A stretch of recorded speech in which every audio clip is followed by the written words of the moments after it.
up on the story we covered on last week's episode of Grid Tonight, we discussed Katherine Legge expanding her NASCAR schedule to 12 races.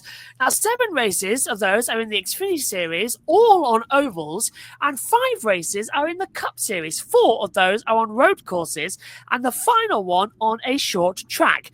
Now, it seemed like Legge put together a good schedule to learn more about racing stock cars on ovals before her next oval race in the Cup Series.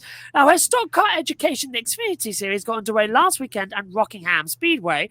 Despite being one of the fastest 38 cars in qualifying, due to owner points rules, Legge's number 32 Jordan Anderson Racing Chevrolet failed to make the race because her car wasn't high enough in the standings to take one of the provisionals. Now, as a result, Legge was able to buy her way into the race to get that valuable oval racing experience in stock cars. JJ Yellerly vacated the number 53 Chevrolet he qualified for Joey Gase Motorsports, and Legge replaced him for the Xfinity Series race at The Rock. Now, early in the race, the front runners were lapping Legge, who ended up getting hit in the rear by William Sawalich, which sent her hard into the outside wall and ended her race. Now, numerous opinions emerged from this incident, with some blaming it on Sawalich and others saying both drivers deserve blame, and others saying it was all Legge's fault. Now, this has truly developed into a hot topic. While everyone is entitled to their own opinions, it seems like some have taken it a bit too far. Yesterday morning, Legge responded to the Rockingham fallout on her own Throttle Therapy podcast. The link to this podcast episode is in the video description below. She said she's received a lot of hate mail, death threats, and inappropriate sexual comments directed towards her. Legge emphasized that she's in NASCAR to race and compete, but won't tolerate any threats to her safety and dignity. She also went into detail about the incident with Sawalich, saying she gave him a lane and held her lane, but he understeered upper lane into her, which spun her around into the wall, and that's, of course, from her perspective. For anyone who questions whether or not she deserves to race in NASCAR, Legge had a strong message for those who doubt her abilities as a race car driver. She said she earned her seat on the racetrack and knows that during her time as a professional race car driver for the last 2 decades, she was hired to drive cars for various team owners because she knows how to drive and race a car. Then she added that she's not a so-called DEI hire or gimmick. She also made it clear that how she's been treated isn't just a NASCAR problem, but something women across motorsports globally have to face. Just a few weeks ago, the 2023 F1 Academy champion Marta Garcia crashed out hard at Barcelona in a Le Mans Cup race. Now, if you go back and watch the replay of that incident, the other driver involved turned hard left and crashed her. Garcia held her line and was not at fault for the incident. Still, people on social media blamed Garcia for the incident and made other inappropriate remarks. Despite all of the backlash coming her way, some people have been coming to Legge's defense. Team owner and driver Joey Gase said that Legge was doing a hell of a job driving for his team, and threw some shade at the Joe Gibbs Racing driver for being outside the top 20 in points. Alpha Prime Racing team owner Tommy Joe Martins said that Legge was put in an incredibly difficult position at a fast and narrow track. Only one practice session to go up to speed, followed by qualifying with little to no owner points to fall back on. Then sitting in a modified seat behind the wheel in an unfamiliar car that you've never driven. NASCAR Canada Series driver Ryan Vargas responded to a user on X who called Legge unproven, and Vargas responded by showing a screenshot of her being the fastest woman in history of the Indianapolis 500. Marco Andretti replied to Vargas, saying that it's wild to him how many grown men talk badly about badass girls like Legge, and wondered if it makes them feel more manly from their couch. Now, despite the controversies emerging from her Cup Series debut at Phoenix and last Saturday's Xfinity race at Rockingham, Legge will be back in the Xfinity Series this weekend at Talladega Super Speedway, driving the number 32 Chevrolet. We've already addressed this hot topic on Grid Encore and Women in Motorsports, and now it's time for Grid Tonight to take an in-depth look at the photo taken by James Gilbert from Getty Images. Well, it certainly was a lot of comments in our chat during the race as well. You go, Katherine Legge. I always support her and all females in motorsport. I'm with you on that, Adam, as well. Matt, starting with you on this one. What are your thoughts on the fallout from Rockingham surrounding Katherine Legge's crash and her response? And to Adam's point, and I'll echo this, I'm sure, across all of the Grid Network, our Grid Network colleagues, we all support female motorsport in whatever form it comes in, whether it's Formula One Academy or the girls in IMSA, the Iron Dames, etc., etc. We've also talked about Katherine Legge having a very similar situation to this when she was crashed into at the Indianapolis. Was it last year or the year before? When she the X-pool was the Twitter cesspool. Yeah. The Twitter cesspool again, with all these people that have got a keyboard and either a picture of an egg or a racing car rather than their own face, and a lot of numbers at the end of their handle, and very little followers, decide the pylon is needed. I've seen the incident. I haven't seen any of the other bit of the race, but I've seen the incident in question here. I guess it all started with and you can add to this with, she didn't qualify on time and kind of had to get in that way. Everyone will be pointing the finger at that. And then, the incident is just, she gets run over by a faster car coming from behind that should know better. A championship front running car that's lapping a car that doesn't run for the championship. Frankly, it's just stupid.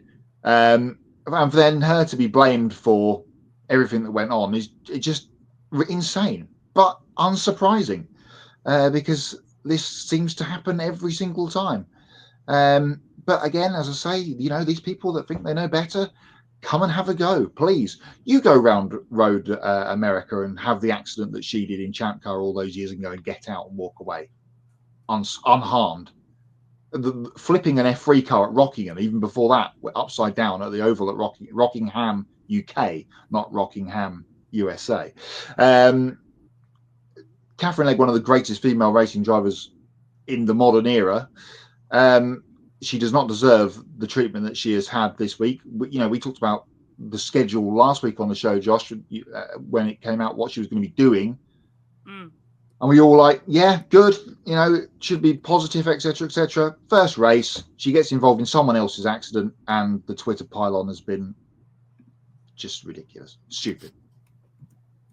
Ben, you've already had your comments earlier on in the week, but I'd love to know what you're going to say now. Yeah, sure. Yeah, happy to defer to Matt to go first here, because we've talked about it on Encore and Women in Motorsport both earlier this week, but it's been really unfortunate. And like I said, you can't just sit here and pretend like it hasn't. Of course, it's been a miserable experience for her so far, but I think, to Matt's point, and as others have said on social media coming to her defense, it's not all entirely her fault. She does lack stock car experience on an oval, but everybody has to start somewhere. And she's the equipment that she has been in. I mean, again, to Matt's point, she was not the slowest car in qualifying. It's just the way that the owner points works out. She was among the slowest, and because that car doesn't have as many owner points, it was one of the two that wasn't high enough to hit the threshold to be able to qualify for the race. So she did have to buy a ride out. And again, full disclosure, I've never been a fan of ride buying, just generally speaking in principle, but for a driver looking to gain that experience who has sponsorship, as opposed to a veteran like JJ Gailey, of course, Katherine Legge could use the experience more. I think it made sense from a business perspective to take that check from Elf or whoever was helping put that deal together and make that happen. In Joey Gase's case, I can't say I blame him too much for it. Denver says, I respect Katherine Legge's driving ability, but NASCAR needs to find her in the ARCA Menard Series or East or West to give her more experience in stock cars, racing ovals on different sizes. Yeah, and again, that's a fair argument. If you believe Katherine Legge is not ready for even the Xfinity Series, let alone the Cup Series, that's fine. You're entitled to your opinion.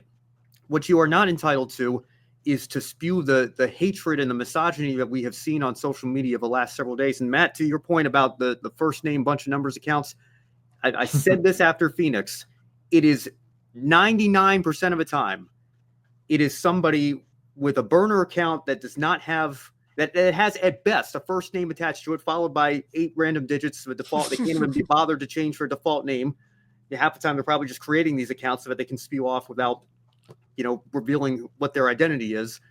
But almost all of them are burner accounts that have no identity, no real person behind them. And a lot of times they've paid for X Premium or Twitter Blue or whatever the hell it's called now, so that their replies can be boosted to the top of the tweets that they're replying to, so that they can be most visible for people to see their hatred. And it's so disrespectful. It's so unfortunate. I hate that Katherine Legge, I mean, saying that she's dealing with death threats even is just ridiculous. You know, if you think she's predominantly at fault, I think I disagree with that, but you're entitled to that opinion. But you don't have to go to that length to make your opinion known here. And it's just, I'm just so, it's so disappointing, but it's not surprising because we've seen it in this sport so many times here. And again, from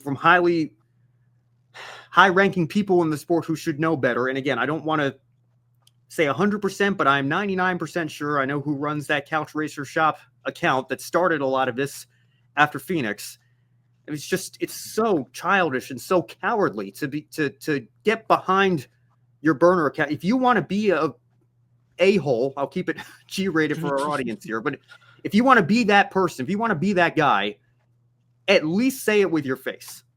At least be bold enough to put yourself out there and say, yes, I'm going to be, a complete jerk here and have this opinion. But you can't even, I mean, you want to talk about weak, you want to talk about soft, like people saying, oh, you can't criticize Katherine Legge. Look at all these woke soft people who say we can't criticize female racing drivers. First of all, I never said you can't criticize female racing drivers. We're just saying you don't have to attack them personally when incidents like this happen. That's number one. But number two, you can't even say what you want to say with your actual account and real name and face behind it. So who exactly is the weak, soft person here when we're having these conversations and put conversations in air quotes, because a lot of times it isn't conversations. You try to have a conversation and reason with these people, and it's just like talking to a brick wall because they're here to make noise. They're here to spew their garbage and say what they want to say and not actually contribute to the conversation. And Katherine, to her credit, to herself on her own podcast, said, I'm all for constructive criticism. I'm here to learn. I have a lot to learn. But you cannot go to the lengths that we have seen so many people go to the last several weeks here, really throughout her entire experience this season as she's tried to get back into the stock car racing world.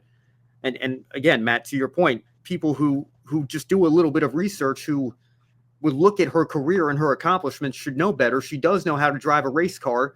It is a different discipline, and it's going to take some time for her to get up to speed. There is no doubt. But, to look at an incident where Nick Sanchez got by her just fine.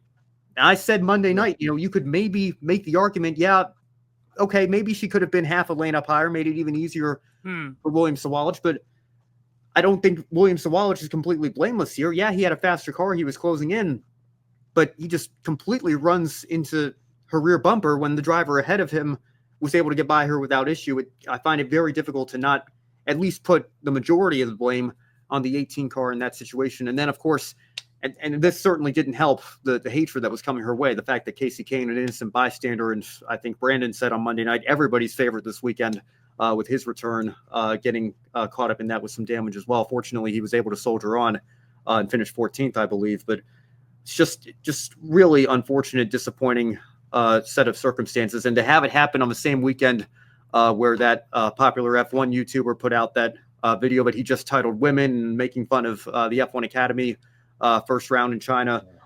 Just a really unfortunate deal that all that happened in such a short period of time. So a frustrating weekend, certainly for women in motorsport all throughout the internet. And to have Katherine Legge have to deal with this crap that she shouldn't have to deal with is just so incredibly disappointing. But again, unfortunately, not surprising.